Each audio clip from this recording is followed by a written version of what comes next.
Je suis défavorable aux zones à faible émission, ZFE, telles qu'elles sont actuellement mises en œuvre. Si l'objectif affiché réduire la pollution de l'air est louable, leur application concrète révèle une réalité bien plus problématique. Ces zones se transforment trop souvent en zones d'exclusion sociale. Les ZFE imposent des restrictions strictes sur les véhicules autorisés à circuler, excluant de fait celles et ceux qui n'ont pas les moyens de remplacer leur vieille voiture par un modèle plus récent ou électrique. Dans un pays où la voiture reste indispensable pour des millions de Français, notamment en zone périurbaine ou rurale, cette politique punitive frappe durement les plus modestes. Elle creuse les inégalités au lieu de les réduire. Comment accepter qu'un ouvrier, une mère célibataire ou un retraité soit privé de mobilité simplement parce qu'il n'a pas les ressources pour s'acheter un véhicule neuf ?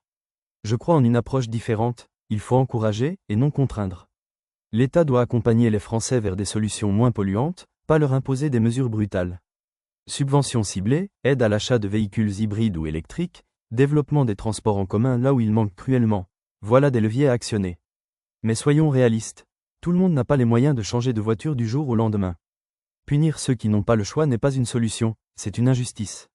C'est pourquoi je propose une alternative concrète et pragmatique, investir dans la conversion des véhicules thermiques pour qu'ils puissent fonctionner avec des biocarburants de troisième génération. Ces carburants, issus de ressources durables comme les algues ou les déchets organiques, offrent une réduction significative des émissions de CO2 sans nécessiter l'achat d'un nouveau véhicule. Cette solution permettrait de conjuguer écologie et pouvoir d'achat, tout en valorisant l'innovation française dans ce domaine. Actuellement, les constructeurs français sont à la peine. En conclusion, les ZFE, sous leur forme actuelle, sont une réponse inadaptée aux défis environnementaux et sociaux. Plutôt que d'exclure, travaillons à inclure. Convertir nos voitures existantes aux biocarburants de troisième génération est une piste sérieuse, qui mérite d'être explorée et soutenue.